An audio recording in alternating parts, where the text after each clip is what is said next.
What's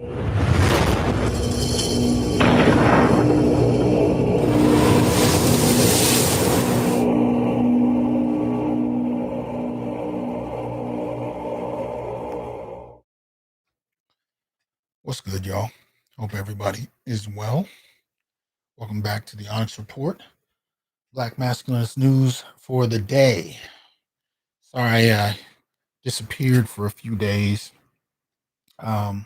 I tend to find that, a lot of the subject matter I deal with, it'll take a toll.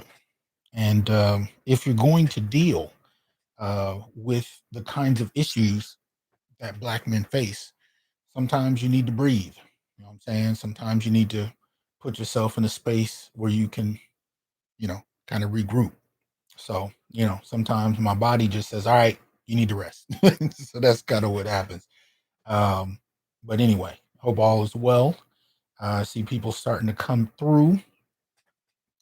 And I wanted to deal with some of the stuff that's been hitting in social media lately, especially as it relates to this Tina-Knowles Lawson documentary.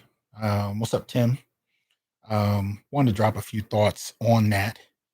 But if you haven't seen it, or if you have, I wanted to briefly explain my thumbnail. The picture in the thumbnail is that of Ike Turner, right? And I would say in the 20th century, Ike has become, in popular culture, one of the most reviled Black men. And I use that image, obviously, because today's subject is about the hatred of Black men, what we also refer to as anti-Black misandry. And in many ways, he, among other celebrities, have become the face of anti-Black misandry at a particular point in time. But I would argue that Ike Turner isn't as bad as the social construction of Ike Turner in the popular consciousness, not even Ike Turner himself. And if these men are used as the face of Black men as a whole, and Ike isn't even Ike, then maybe the construction of Black men in the popular imagination isn't Black men. And it isn't. And in terms of what I was talking about in relation to Ike, you'd have to go back and watch an episode of Unsung, where on Ike Turner. And when you actually see his early life, the things he went through, you can't walk away with the same image of Ike Turner. You really can't. Not only in terms of the death of his father, his own sexual violation by older women, family members, so on and so forth. There's so many things that have taken place. And when you look at most of the men, Black men that we've known about, who at some point in time have become the face of the very hatred people have for us, you actually find a history that's very complicated and usually implicates the very types of people who are pointing their finger at Black men. What's up, Hybrid? Good to see you. All right. Matthew, what's going on? J Bones, what's up? Got a few people in here. So that being said, support the show. Like the video, share, subscribe, join, and donate. Support the channel if you will. Let's keep it going. Sometimes I might have to take some unscheduled breaks, but it's only so I can come back and bring something that I hope will be useful to you. So that is the reminder in the thumbnail. That's why Ike Turner is there, because Ike isn't even Ike. And the image that Black men have to grapple with, that trickles down to the everyday individual, the everyday Black male walking the street, going to work, doing whatever. The pastor, the next door neighbor, really doesn't matter. All Black men, even boys, have to deal with this image that people are comfortable with making synonymous with everyday Black men. And it's something that needs to be challenged. Straight up. Now, one person who is trying to challenge that, what's up, Jay Cleveland, is C Truth. What's going on? Is actually, Beyonce's mother, Tina-Knowles Lawson. Now, I'm not the biggest fan of her. That stuff that went down with Mr. Lawson a little while back was a fairly, clear indicator about some things that, I suspect. But beyond that, with this documentary, from what I understand, there are people in it that I don't think are really an authority to speak to about Black men. And there are people not in it, to my knowledge, that more than likely should be. If you're going to come out with a documentary on Black men and you're not interviewing Dr. Tommy Curry, my boy, Dr. Siri McDougal, I'm already looking at you sideways, right? I'm already looking at you sideways. But I still applaud the gesture. I don't know where it came from. I don't know what spawned it necessarily in terms of what motivated her. I couldn't say. And if somebody in the comments section could, feel free to. I have not been made privy to that. What's up, Child of Light? I don't know. I haven't been made privy to what her motivations were. But, at the end of the day, I still applaud her, even though I don't necessarily, I don't think the people she chose are the best representatives to deal with the issue. But what we also know is that there are people who have become very outspoken about canceling this documentary. Why? Well, simply because it was made. Simply because it exists. That's it. The idea being that Black men enjoy a special privilege of being overrepresented. Some even go so far as to say they're worshipped. It's ridiculous. But this is where we are right now. This is the kind of ideas. These are the kind of ideas that are out there, right? That Black men, and I've been hearing this in the academy for over a decade. That Black men, because they're mentioned, their issues are mentioned. Usually, it's watered down to incarceration. That's usually what I hear most about in terms of Black males grappling with their condition. It's usually watered down into one subject, but that becomes it. Everything else, they're made the face of in a negative light, from intimate partner, abuse, intimate partner violence, domestic violence, in other words, to liquor store robbery. Everything becomes, negative in regard to that. D. Smitty, appreciate that support. But at the end of the day, though, this jealousy, this institutional jealousy, right, is problematic. It's even an epistemological jealousy at that. It's highly problematic. And when you look at the people that are producing these kind of narratives, it's usually people that have problems of their own. So let's look at a couple of these. So let me see. Blow that up a little bit. Oh, no. Let me go back. See if I can resize this. I want to be able to let you see some of these. These are some of the tweets that I've seen that are dealing with this whole question of Black men. All right, so here we go. So this is coming out of, you got Nyla Vibes. We the people reject what you're serving, ma'am, right? So they're talking directly to Tina-Knowles, Lawson, Lexus Exodus, off asking that people sign a petition, right, to cancel the documentary. And then you got people in the comments, right, where you have what seemed to be Black women in terms of the icons saying things like, I pray to God they bring back the 1994 crime bill. I'm proud of Black women for staying on code with each other and speaking up about this, and hopefully there'd be enough pushback and the documentary gets canned. Change the stereotypes, change of behavior that is not happening. They deserve all the smoke they get, right? Right? Bring back stop and frisk. Things like this. This is what we're seeing. And Twitter is real bad for this.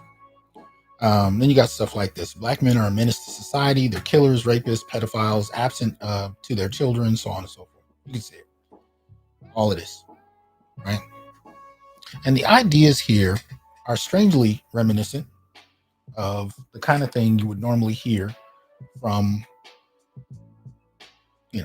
Klan, white supremacist talking points, And I'm not one to suggest that these aren't agents. I'm not one to suggest that it isn't. I've done a show about this a couple of years ago. I talked about how when it comes to these social media avatars, I think you have a mix.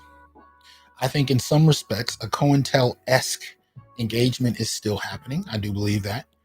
I believe it's financially beneficial to keep Black men and women separate in terms of exploiting a relatively poor community that spends, what it spends on survival needs. If you can keep families apart, it can be profitable.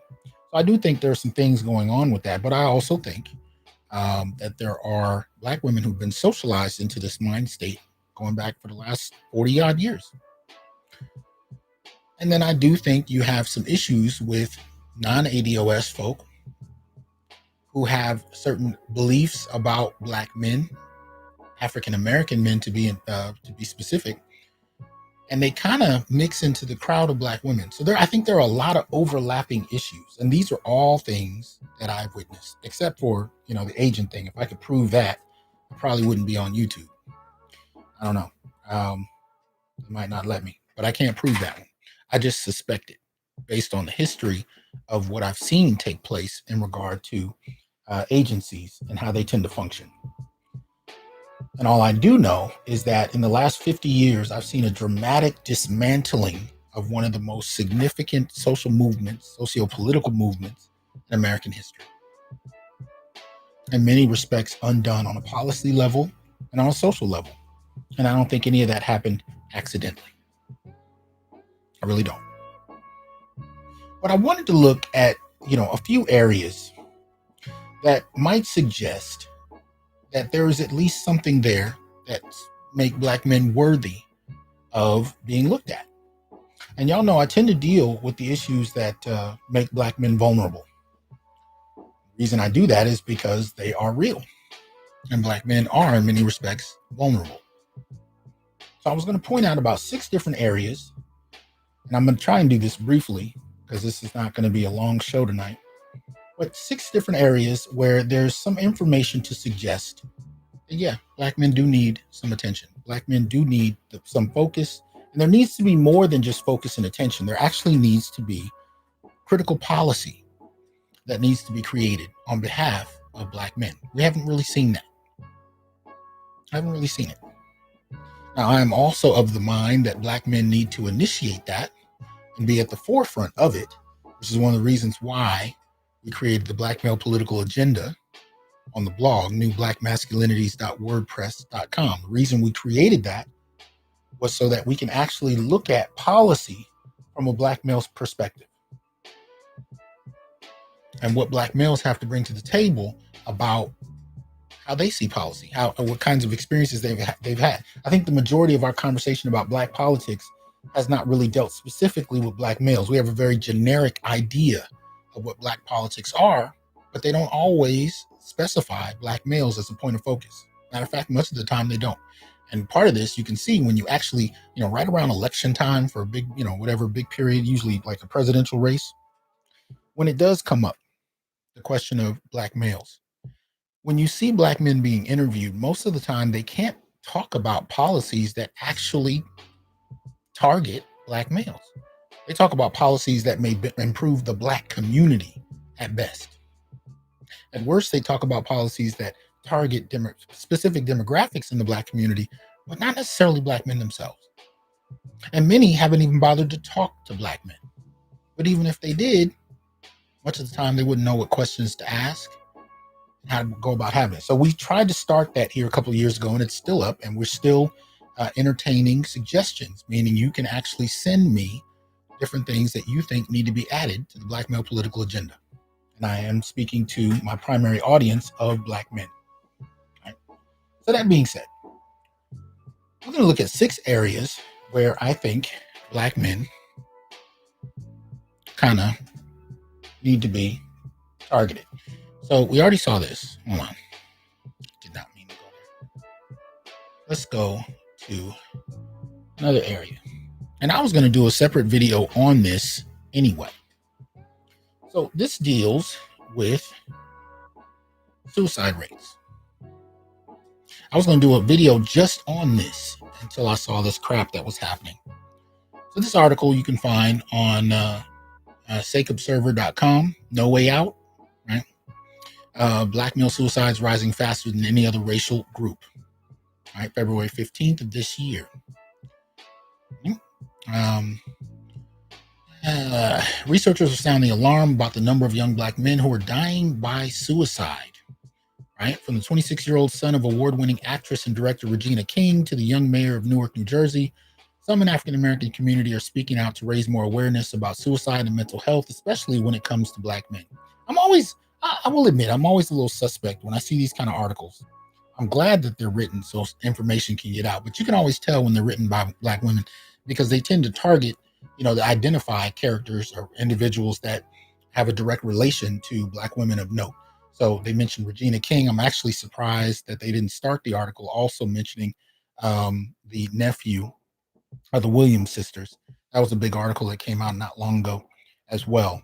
And it's like, and even in that article, you didn't even see, you had to it was buried at the bottom of the article to see a picture of the young man that actually took his life. Right. Sometimes it's a little frustrating. It's a minor thing, but anyway, something that kind of annoys me at times. Uneducated Lane, man, welcome to the gold member level. Appreciate it. Man. So anyway, let me skip ahead a little bit. Unfortunately, black men suffer in silence, said therapist Nettie Jones. They don't seek the help that sometimes women will reach out to get. We'll call our girlfriends, let them know things are not okay. But unfortunately, black men tend not to do that. They hold things in, self-medicate. They're workaholics. The kind of stuff. The kind of do stuff that's not very healthy. I think they meant they kind of do stuff that's not very healthy. And this is another problem as well. This is why I think actually black men should actually write these articles, because basically all this person did is come in and blame black men and just leave it at that. No conversation whatsoever about why. Because many black men have found when they've tried to share their emotions, right, especially with women, they're punished for doing so, socially punished. And so the response is actually to not put themselves in even more vulnerable positions. And this person just basically reiterated that by not even framing the issue in terms of vulnerability, in terms of what they're grappling with, in terms of expectations and responsibilities. I talked a couple weeks ago about the rates that Psychology Today put out dealing with postmortem. God damn it. I keep calling it postmortem. Postpartum. Excuse me. Postpartum. It's one of the least watched videos, which I find real interesting. But at the end of the day, though, the article pointed out that men suffer from postpartum to a greater degree than women. And a lot of that has to do with the expectations of them when there's a child, when there's a pregnancy, I should say. Right? So just the very idea that men can suffer psychologically in relation to the social expectations on them by family, by work, labor, but hell, even by the women in their lives. That's a huge issue. And this person just frames it as they don't know how to talk to their friends as well as we do. Right? She turned it into an egotistical statement as opposed to actually framing and examining black male vulnerability, which to me is a slap in the face. So anyway, I'm going to skip some of this jargon. You can read it yourself. Again, this is sakeobserver.com, but let's get to the core of it, hitting home.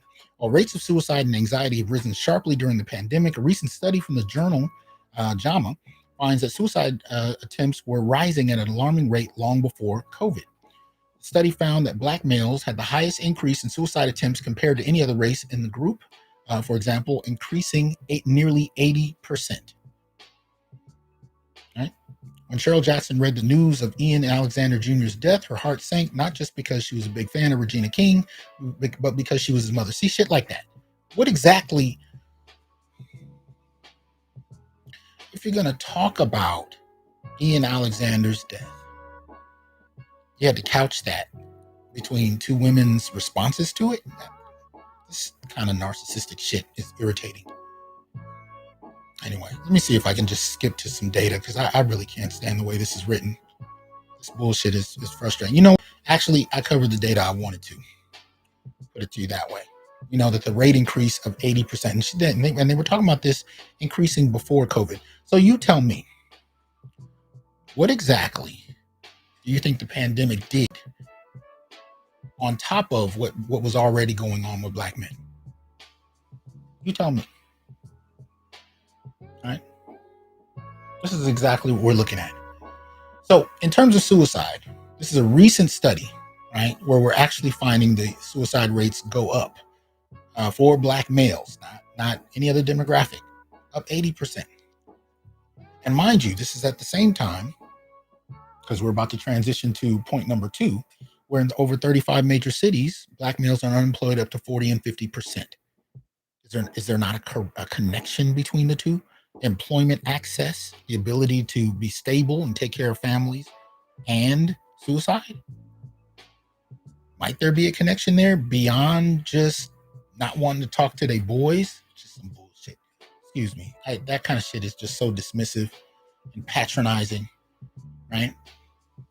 But aside from that, here's another piece of data. So point number 2, we started with suicide. The second one is unemployment.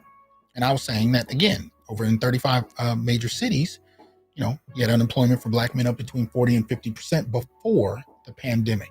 What actually happens when you add the pandemic to it? Well, here's a piece, CNN.com, right?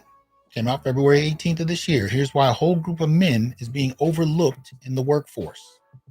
So what this is referring to are Black men who are already unemployed in high numbers, not even being hired in society. And I talked about this in a previous show as well. It's costing over 50, I can't remember, is it 50 million or 50 billion? It's costing the American public at least 50 million, if not more, but I think it might be billion, as far as labor, by not hiring Black men, right? Even when they're qualified. But one piece of it reads, on top of that, the racial disparities in America's criminal justice system.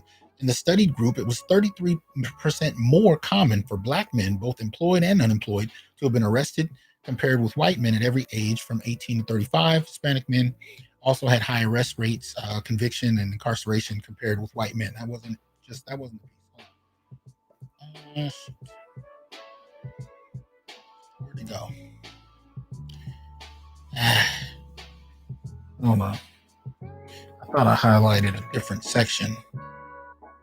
I didn't. Okay, well. Right.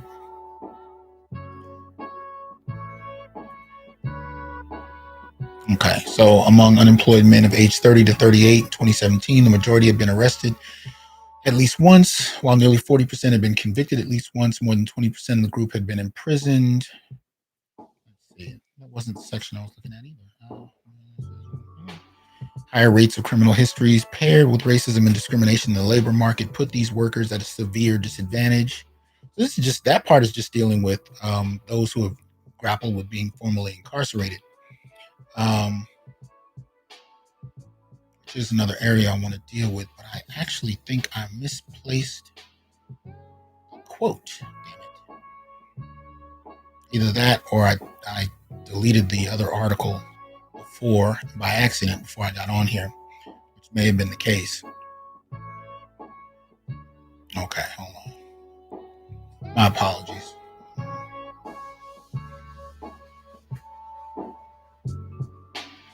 Okay. So more than half of that group has been, let me see. All right, let's just start at the beginning. The labor shortage has been a defining feature of the pandemic job market, and it's not getting better anytime soon. But there's a whole group of workers who are being overlooked, even though they could be part of the solution. Criminal records are keeping certain workers from finding good jobs. This is particularly true of men in their 30s. More than half of that group has a history of criminal conviction or arrest that keeps them from fully participating in the labor market. A study from a nonprofit research group, Rand Corporation, released Friday, found as of January, just over 1 million men between 24 and 35 were counted as unemployed, the biggest group of jobless males, according to the Bureau of Labor Statistics. Okay, this is a different one. Yeah, this is a different one. This is one I was going to show afterwards. So basically, this one is basically pointing out that those who've been previously incarcerated, tend to find themselves jobless to the greatest degree. And out of that, Black men find themselves that much more so if they have a criminal record or if they've been incarcerated. The other article I was going to pull up, I actually did a full show on already, that was pointing out that even Black men that hadn't been incarcerated were suffering from lack of access to employment to the detriment of the country's economy.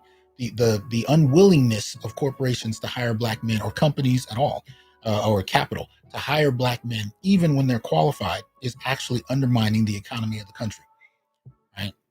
And that's kind of the point. But I've already done a show on that one, and I thought I had the article pulled up. I think I actually must have closed it before we started, and this was the article I was going to use just on the back of that one to point out more specifically with Black males who have been incarcerated, it's doubly problematic.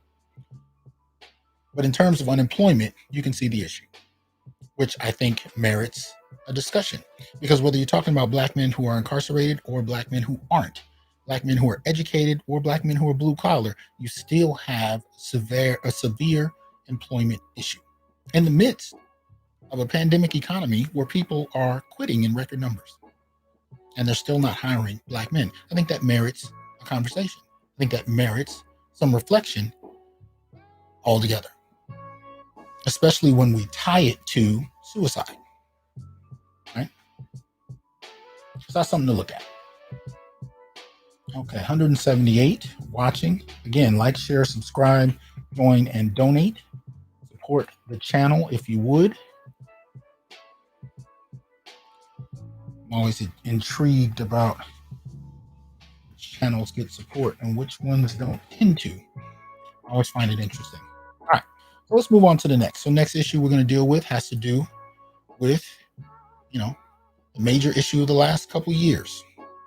Now, this particular article is dealing with women's prisons. So I'm not going into this, even though I've, you know what, I'll do it this way. Start with this one. So this is a piece, again, I did a whole show on. I hate that. I don't know what. There we go. I did a whole show on, all right, a while back. All right. And it's an article that seems to be, and it is about Black women dying from COVID at higher rates than men, which I talked about as a highly problematic title and focus. And this comes out of Harvard. Matter of fact, I think this is the Gender Sci Lab at Harvard University. And when you get down to the brass tacks of it, right, there's 3 bullet points I want to talk about that point out something interesting. So it says Black women have COVID mortality rates that are almost 4 times higher than that of white men and 3 times higher than that of Asian men, as well as higher than white and Asian women.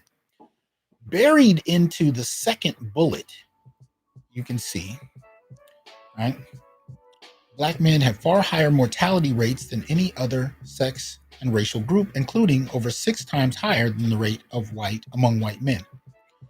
So the whole article was framed around Black women having 4 times the rate of white men. And they kind of buried in there, by the way, Black men have 6 times that of white men, meaning significantly more than even Black women. But they still don't warrant being the subject of the article, right?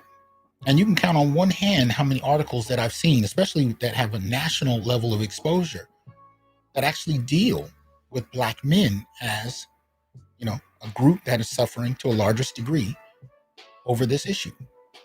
The last bullet I also found pretty interesting, right? It says the disparity between Black men and women is larger than the disparity between white men and white women. What that basically translates to is that white men and women aren't as far apart in terms of their rates of, infection as Black men, meaning that Black men get it to such a large degree. They kind of leave Black women in the dust to a greater extent than white men leave white women in the dust. Because we know men, we're getting this more than women necessarily, especially as you factor in age, but Black men more. So this other piece that I opened up with that was dealing with West Virginia prison, the women's prison, but the point they made at a particular point I found interesting. The pandemic has proved especially deadly behind bars. Inmates are more than twice as likely to die of COVID as the general population. And the deaths will continue to pile up. So even though the article is dealing with a women's prison, where apparently it ran rampant, in a number of prisons, the majority of prisons are male focused, right? We know at least up to a few years ago, there were about 2.2 million men incarcerated. And there were about 200,000 plus women.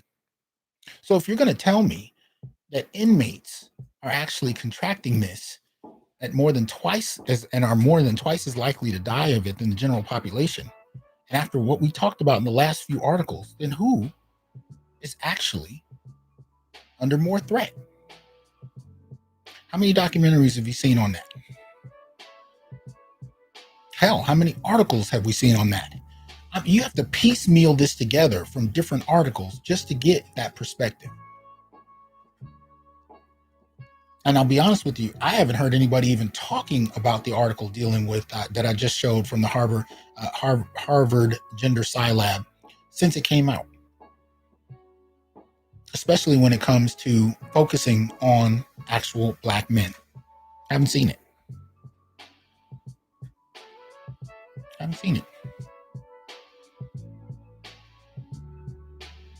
This is highly problematic. And this is coming from a study. And I guess I'll share the study because I want you guys to be able to have access to this stuff. This is a study that you can find on the JAMAnetwork.com or JAMAnetwork.com, right? Entitled State Prisons Compared with U.S. Population.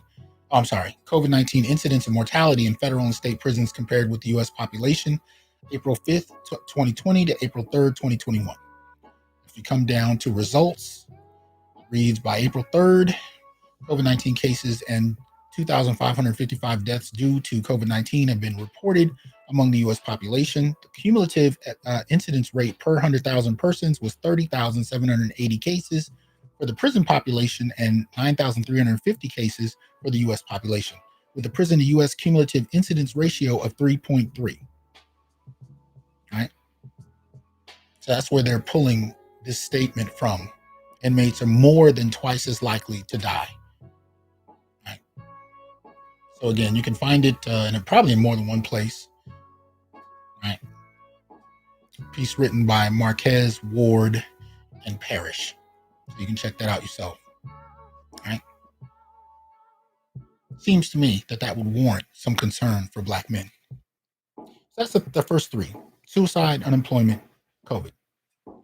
There's an issue that, now this one is not so much something I'm going to back up with data per se, but I found an interesting piece that I was sent on TikTok, which, I'm not necessarily on to the greatest extent, but there was a very interesting short interview that I thought would warrant some reflection. Right? So this is a guy named Peter. Right? Hold on. Okay. This guy named Peter, and he's being kind of interviewed. It's less than a minute long. I hope you guys can hear it. Let's see. Let me pull the sound up. Let's hear what he has to say. Peter, how old was you when you first got locked up? 16, back in 1983. And you were 16 years old? And did they put you in a child's penitentiary? Prison. They put you in adult prison? Can't explain to all the camps. And what happened when you was in there? I got raped by Stu, Jim Mahone, Tony Perry, a lot of more guys.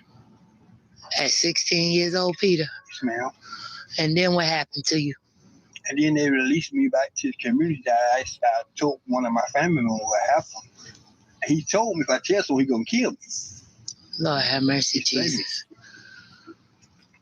And you've had to live with that for all your life? Yes, that bothered me bad because I don't think he's supposed to have did that because I don't know, because I was just born into the United States of America. I was just born next to the United States citizen, had legal civil rights, and they violated them. Lord have mercy, Jesus. Okay. So hopefully you could hear it. I apologize if you couldn't. So basically, this is a man named Peter who talked about when he was 16, he was incarcerated and sent to an adult prison. He was raped. And nobody cared. And when he got home and tried to tell his family about it, they threatened him. Right. And so this is what I'm referring to as Black boys, adultification, and sexual vulnerability. Now, for this one, I'm not putting up any data. I'm merely putting up the story that this brother told as a postmark, or not a postmark, excuse me, as a sign to suggest that this issue could stand to be investigated with greater depth. How many Black boys have been sent to adult prisons, have been violated, and haven't been able to even get therapy, let alone have their situations talked about in a manner befitting, right, the trauma they experienced? This is a grown man at this point who is still traumatized behind that. Black boys, adultification, and sexual vulnerability. Now, for those of you who are just coming in, what I'm talking about here is I am talking about Tina-Knowles' piece, but more so I'm talking about the pushback against it, right? We saw a petition put forth by what seemed to be a group of Black women on social media. I talked about the degree to which that could very well be a number of different groups involved as far as that's concerned. But the point I'm making in 6 areas that we're briefly looking at is that there are more than enough issues that Black men face to a greater degree than, even in other demographics in our community, that suggests that it is long overdue that there actually be a focus on Black men. That's what we're looking at right now. And that was the 4th point. Black boys, adultification, and sexual vulnerability. And that's 3 separate issues, right? Black boys in and of themselves and what they're experiencing on a day-to-day basis.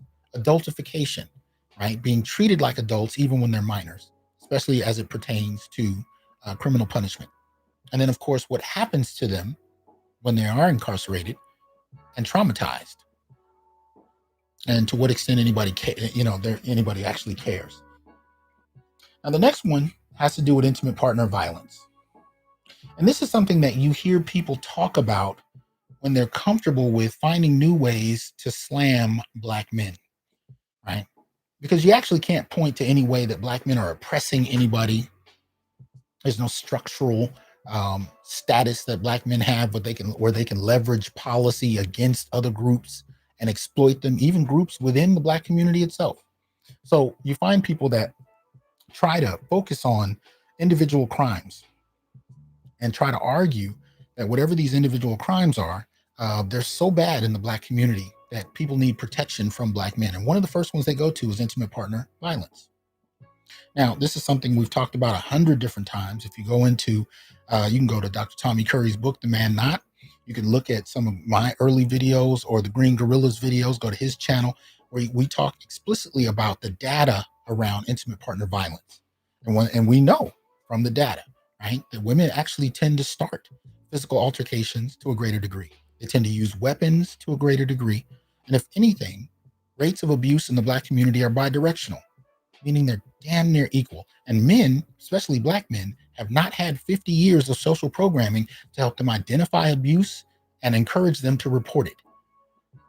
If you've been taught from birth to identify abuse and you've been encouraged to report it, common sense would suggest you'd be more likely to report it. It'd be a smoother process. But if anything, Black boys and men have only seen themselves represented in popular culture in regard to intimate partner violence as the aggressors, not as the victims. So there are a number of Black men that won't even identify their situation as such. Give you an example. So this apparently is an altercation that took place in a public establishment, right? And from what I understand, the Black male who was sitting down in the red shirt, right, was having an affair. And so from this altercation, let's see what happens to him. Get the fuck out! Please calm the fuck down, because I'm not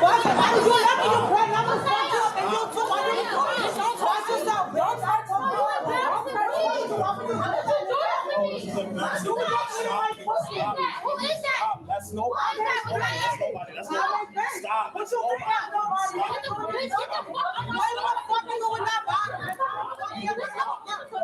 Oh. Oh shit. Who the fuck is that? No, because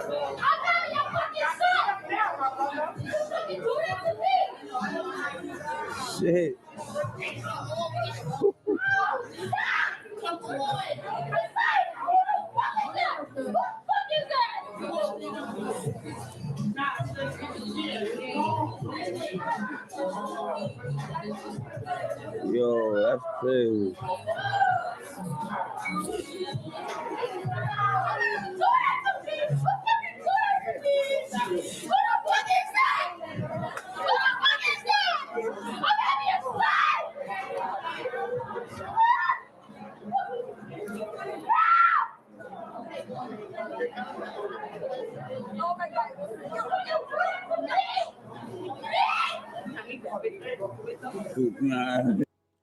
All right. What's up, Officer Faulkner? Hope you're well. So, what did we just look at? Right? Public establishment. Right? A guy apparently has one woman confronting him in front of the woman he's with. As far as the altercation is concerned, it seems to be, a discrepancy about fidelity. And the issue seems to be that he was seeing more than one woman. Right. But what I just got through talking about is if you haven't been socialized to even identify abuse, let alone encouraged to report it, you tend to see it a different way.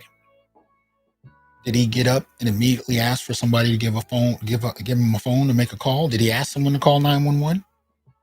No. And she came back over to him after hitting him in the head with a bottle. Nobody checked to see if he was okay. Even the guy recording it is laughing at him, which black men tend to do, especially in social media, to each other to far too great a degree. We actually do have to learn to support each other, right? But we don't. We laugh. Nobody checked to see if he was okay. He gets up. She walks back over and hits him again. He follows her out, with seeming to apologize. So let's reverse the scenario, right? Because mind you, in the comment section, people are, just like the person recording it, laughing at him. Talking about how he deserved it. Talking about how empowered the woman is for not taking his ish, right? Okay. Because women don't cheat, right? Women don't have babies for other men. I think one of the women was pregnant, by the way, right? But women don't have babies of other men and lie about it. So these things don't occur, right? And when they do occur, are men encouraged to hit women with bottles? When men do abuse women in a public space, especially, how is it received? Do other people stand around and laugh? Do they treat him like he didn't do anything at all and laugh at the woman who's getting up, holding her head? And when he comes back over to smack her, does everybody stand around and laugh some more? Do the women get up and follow him out apologizing? Or have they been socialized to identify this as a crime that he needs to be called, the police need to be called in relation to? He needs to be punished for. That's what I'm talking about. That's what I mean when I say if you've not been socialized to even identify your experience as abuse. I can tell you there are far too many brothers that would look at that video. Not only would they laugh, the word abuse wouldn't even come up in the conversation afterwards. And this is common, especially on social media, to see men attacked, whatever. And the actual, it's funny to me when we talk about men, it seems that everything up to death is acceptable when it comes to infidelity, except when women are guilty of it. Then you have to be understanding. Then you have to talk about what he must not have done right to make her happy. Then you have to fantasize about all the possibilities of what I've seen women come up in the comment section and start giving him advice on how to treat her better, having no information as to how he treated her in the first place, other than the infidelity. Accusing him of things like neglect and, not being supportive enough, all kinds of things. But if he hit her in the head with a bottle, ain't nobody asking if she was attentive to him, if she was emotionally supportive, if she provided him sex on a regular basis or denied it to him. Did she sleep with his friends? Is the baby his? Those kind of questions don't come up. We've learned to prioritize women's issues, feelings, and perspectives to such a great degree that we can look at a man be attacked. If he actually was still on the floor, blood pouring out of the back of his head, I guarantee you, and I've seen this, there would be comment after comment after comment about how he deserved it simply because he saw somebody else. He was cheating on her. You guys remember that video from over a year ago? The woman who ran over her man and was hitting him with the bumper of the car and he was completely unconscious, blood pouring out of him. Go back and look at the original comments behind that video. he deserved it. That's what he gets. Word. But if he ran her over, he's a misogynistic, abusive pig. Right? This is the kind of double standard we're talking about. And we act as if these things don't occur. Give you another case. Here's another one. Right? Let me see. Miami Beach police officer arrested on domestic violence charge. Right? This is February 15th. See if I can enlarge that a little bit. Right? A Miami Beach police officer has been arrested after allegedly breaking into her ex-boyfriend's garage in Miramar. According to the police report, Officer Shalandra Battle went into the victim's work car, got his garage clicker, and then entered his garage without permission. That's all it says. I'm not going to play the video, but you can find this one on miami.cbslocal.com. Right? See the title there. How often do these cases, excuse me, 1 second. Dang it. Okay, I get it. All right. How often do these cases actually go national? And to what extent do they begin to pressure people to re-examine Black men's vulnerability? See, at the end of the day, there's never really been a point in time in American history that I can think of where Black men have not been held accountable on a regular basis for their behavior. There hasn't been. I'm not arguing that Black men are perfect. I'm not arguing that Black men don't deserve to be critiqued. But there's never not been a time where we haven't been. And when things happen to Black men, look, even on YouTube, I guarantee you, if I go back through the comments, you're gonna see people who are talking about what he did wrong and what he should have done differently. We don't do that with women. We don't. We'll look at this case here. I guarantee you, somebody watching this video saw me read just the brief amount of information we had that this woman, attacked, right, her boyfriend. Went into his car, got the clickers for his garage, entered the garage without permission. And that's all it says. It's just, other than she then apparently destroyed his Ring camera. Battle is now facing a felony charge of domestic violence and several misdemeanors. Miami Beach police says Battle has been relieved of duty pending the outcome of the investigation. Doesn't even say what she did. But she broke into his house and attacked him. That's all we know. To what extent, we don't.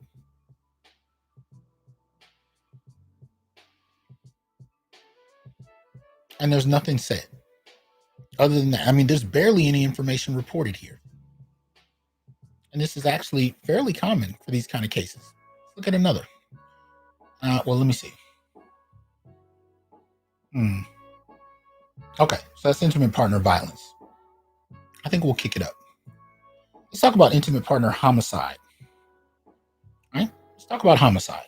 So here's a case, WGNTV.com, titled Hammond Woman Gets 20 and a half years for running over killing boyfriend. Right? Let's see here. A Northwest Indiana woman who was convicted of killing her boyfriend in 2019 by running him over with her car has been sentenced to 20 and a half years in prison. Thursday sentencing comes 7 months after a Lake County jury found 25-year-old Breonna Rice of Hammond guilty of voluntary manslaughter, domestic battery with a deadly weapon, and leaving the scene of an accident causing death. Times of Northwest Indiana reports that Rice was convicted in the April 24, 2019 death of Tarondi Jones, 25, of Hammond. According to prosecutors at her trial, Rice had pulled up alongside of Jones as he walked down a street near an East Chicago apartment building, and the two started to argue. They said Rice then slammed into Jones with her vehicle and dragged him down the street, causing him to suffer multiple skull fractures, internal bleeding, and a broken leg.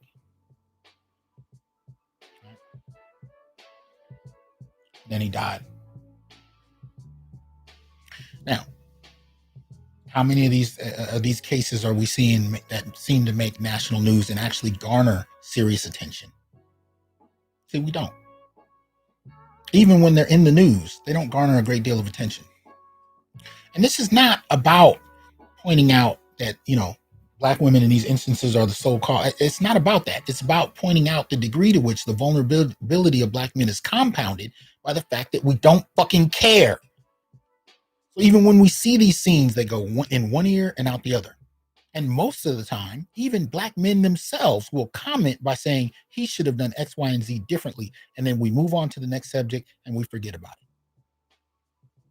That's the culture around Black male vulnerability. White supremacists will come up and talk about how Black men deserve it.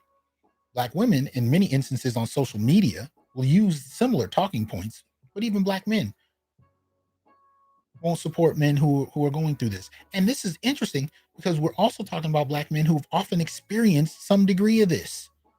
And we still do not know how to hold women accountable, let alone the institutions, law enforcement, or excuse me.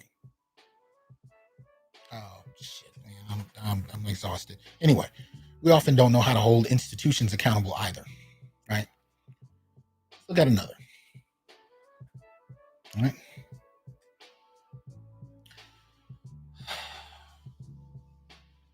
Killeen ambush shooting leads to 40 years in jail for former Army captain. Right? There she goes. A former Fort Hood officer who was an Army captain at the time of the shooting has been sentenced to 40 years in prison for hiding in another soldier's closet and opening fire when he arrived to his Killeen bedroom. The case dates back to May 12, 2020, when Killeen police responded to the 2000 block of Andover Drive in Killeen in response to a shooting victim. Police found a man who had been shot in the chest. While police were investigating the scene, another man brought a 9mm handgun used in the shooting to KPD and told them that he got it from Veal, according to the arrest affidavit. Veal broke into the victim's apartment, waited for him, shot him, and then hit him on the head with a hammer when the gun malfunctioned. While clearing the apartment, officers saw 2 spent shell casings and a blood trail throughout the apartment, according to the affidavit. The victim, who is a chief warrant officer in the Army, told the court during his testimony that Veal, who was an Army captain who was about to be promoted to the rank of major at the time, had been his girlfriend for less than a year. I admired that she was a strong, independent woman, and she's very driven, and she was sweet when we first started talking, he said. She was honest. However, the relationship soured until May 12th, 2020. He said she stole his keys, which included a key to the cable lock on his handgun, waited for him in the closet, and shot him when he entered the bedroom.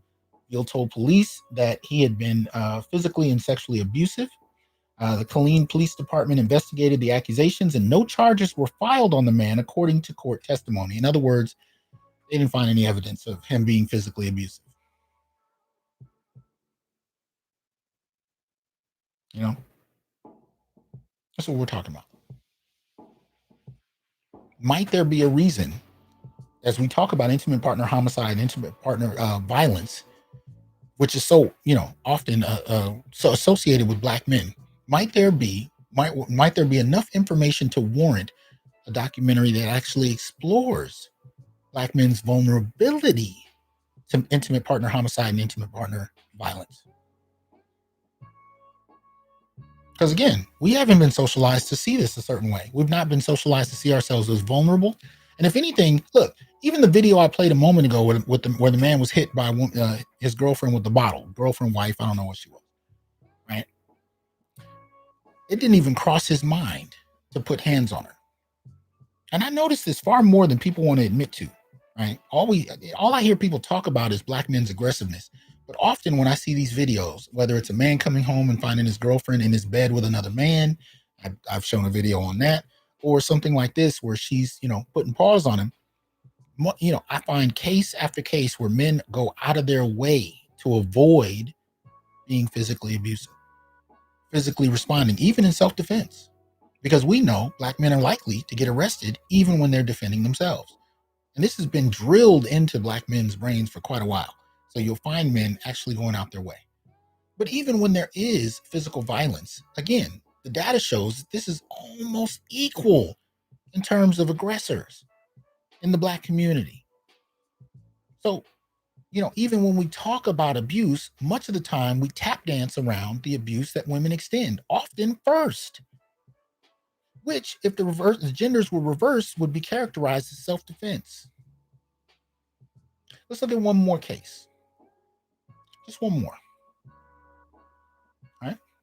Florida woman charged with murder after allegedly stabbing husband 140 times. February 20th. CNN.com. Well, this one made CNN. It's interesting. I wonder if the documentary that Tina-Knowles Lawson did is going to cover this. Right? Florida woman has been charged with first-degree murder after police say she allegedly stabbed her husband more than 140 times. Joan Burke, 61, who was being held without bond, appeared before a Palm Beach County judge on Sunday via video conference, according to court documents. CNN has reached out to Burke's attorney for comment. In an incident report, officers with Palm Springs Police said they responded to Burke's home on the evening of February 11th after receiving a call from a man who identified himself as the son of the suspect. That's her son, right? The caller said he had arrived home from work and discovered the body of his stepfather, Melvin Weller, 62, lying on the kitchen floor in a pool of blood. When asked by 911 dispatcher if anyone else was home at the time, the caller paused for several seconds and then said his mother, Joan Burke, was there. Wonder why he paused, right? Hold on. That in a minute. Anyway, hold on. Okay. When officers arrived, they found the victim in a large pool of blood that covered more than half the kitchen floor, according to the report. Investigators also found a mop, a broom, and other cleaning tools next to the body. Interesting, right? Police said the victim, who appeared to be deceased, had multiple stab wounds and lacerations on his body. Officers noticed blood spatters and smears on the walls, cabinets, and counters of the kitchen. A couple of knives and a meat cleaver were found in the kitchen sink. During a sweep of the home, officers discovered Burke lying in a bed in the master bedroom, conscious and alert but remaining silent, according to the report. She was transported to a nearby hospital for evaluation. An autopsy revealed the victim suffered more than 140 stab wounds and a skull fracture caused by a blow to the head with a meat cleaver. In a search warrant executed on the suspect's home, police were able to recover a garbage bag containing a blood-stained nightgown belonging to the suspect and a cell phone, which investigators think belonged to the victim, according to the report. Police said Burke was also found to have lacerations on her hands. Motive for the incident is still unknown. The victim's family said he was physically disabled at the time of his death. Yeah. But there's no reason for a documentary, right? Nothing to suggest that Black men actually need to be able to dialogue about their experiences. No reason. So whether we're talking about suicide, unemployment, COVID, Black boys, adultification, and sexual vulnerability, intimate partner violence, or intimate partner homicide, there's nothing we really need to talk about. And if anything, we should have a documentary with people like Jamel Lemieux and Darren McKesson get together and shoot the shit about Black men. That's where I kind of fault Tina-Knowles as far as that's concerned. But I applaud her willingness to at least put the issue on the table. I give her that. A lot more than a lot of people would do. But to see this pushed back on to such a great extent that we can't even talk about it. Officer Charles says, when it comes to domestic violence in the Black community, 68% the female are the aggressors. Okay. Interesting. What's up, Micah? Good to see you, man. Right, Shatterstar Games, what's going on?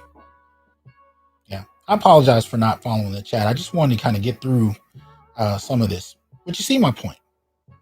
The idea is that, and this actually happens in the academy as well, there's a prevalent kind of sense or a kind of prevalent outlook, I would argue, in the academy as far as Black men are concerned, where the idea is that there's really nothing new to talk about with Black men. We know what we need to. And, the shorthand on Black men is prison. That's it. That's all we talk about. And again, the epistemological jealousy I pointed out earlier can kind of rear its ugly head as well. But that's kind of it. But the reality is, when you look at Black male studies, there's all kinds of new data coming out on a regular basis that suggests that we know very little about the lives of Black men as a whole. And there's all kinds of information available But we don't often use an interpretive lens to make sense of that information beyond what we're comfortable with in regard to the influence of popular media. Ishmael, appreciate that support. Yeah, that's what we're dealing with. And we have to be able to have a different conversation about Black men. And again, I applaud Tina-Knowles to the extent that she's willing to make a contribution. I would urge, however, folk who are doing these kind of documentaries to actually tap into Black male studies as a field, to actually get people whose work fixates on Black men. And not just whoever's in, because all of these, especially when you start going into these, using these misandrous feminists that have nothing to say about Black men positive, but these are the people you want to bring into a documentary. Okay, well, if you're going to bring them in, you should have them countered by scholars who actually deal with Black male issues. And we don't see enough of it. But the interesting thing here is to have the whole documentary, right? Have them try to cancel it altogether simply because Black men were the point. I mean, I talked about this before. I taught a class at the Claremont some years ago. And I was talking about this in a show I did with Hood Scholar a little while ago. And I told a story, so I won't go into full details, but just to kind of put this on the table. When I teach Intro to Africana Studies, I deal with gender. And I start with Black feminism. I deal with Black and Africana womanism. And at that time, I hadn't even developed Black masculinism. All I did was I put charts on the screen, on the PowerPoint, that illustrated income issues, employment issues, cancer rates. I was talking about oh my goodness, just a variety of issues. Black male homelessness. Of course, I dealt with incarceration. I dealt with sexual vulnerability. But I didn't say anything. I just put the information on the screen. And the majority of that class were young Black women who had been trained in feminism. Their problem more than anything else was that I focused on Black men at all. And they tried to get me removed, not for anything I said, but because I focused on Black males. And that's what's going on here with this documentary with Tina-Knowles. It's not even so much about what's been said, because ain't nobody really seen it. It's simply that she chose Black men as the subject. And that in and of itself is grounds for this to be completely dismissed. How dare you talk about Black men? Now, there are plenty of other areas I could have brought out. I just brought out 6. And to be honest with you, I only pulled them because I had posted on these things in the last few days. That's how prevalent the issues are. That I could just pull 6 different areas just from the last few days, just to kind of say, look, hey, there's enough here that suggests that there needs to be some focus beyond just incarceration. And I don't mean to dismiss or diminish incarceration, because it actually bleeds out into a lot of different areas and adversely affects Black males altogether. If you're talking about homelessness after prison, if you're talking about COVID, doesn't matter. Incarceration makes all those issues worse. I'm not suggesting that we shouldn't talk about that, but what I am saying is Black male vulnerability actually impacts a lot of different areas. And apparently we're not allowed to talk about it. This is why Green Gorilla wanted to do a documentary that actually came out of the Black manosphere. Not enough people would fund it. Because at the end of the day, when we have to wait for other people to talk about Black men, not only might they be shut down for doing so, but hell, even when they do it, it's problematic. And if you don't know what I'm talking about, go back to the beginning of this video when I read an article written for sakeobserver.com on Black male suicide. Even the way it was written wasn't even with Black males in mind. And we were almost incidental to the article. Just like the article you see written for the Gender Sci Lab on Black men dying from COVID to a greater degree than any other group. Gender Sci Lab from Harvard. They didn't even identify Black men as the point of the article. We are incidental in so many of these issues because you have such epistemological jealousy that you have groups, and in the academy most especially, that will try and foreground themselves and place black men in the background, even on issues that black men suffer from more than any other demographic. BLM did the same goddamn thing. They used black men to get attention in the media and baited and switched the issue to focus on issues pertinent to black women and girls, or LGBT, even though it was heterosexual black males dying to the greatest degree on the issues that got people's attention. So at best, if we're not sidelined, we're bait. The issues we suffer from are bait to attract attention and attract funding. And they got a hell of it, a hell of a lot of it. And how much of that funding actually went to addressing the issues that got everybody's attention in the first goddamn place?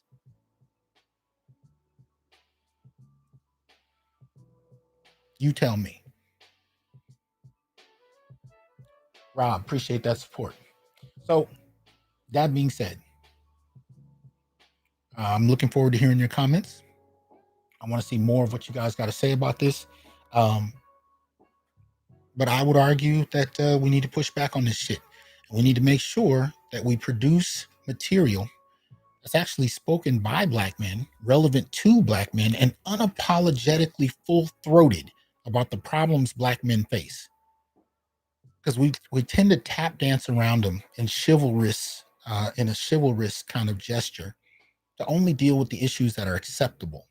But I think it's high time we deal with the issues that are prevalent in terms of what many of us experience, whether it's nice or whether it's raw.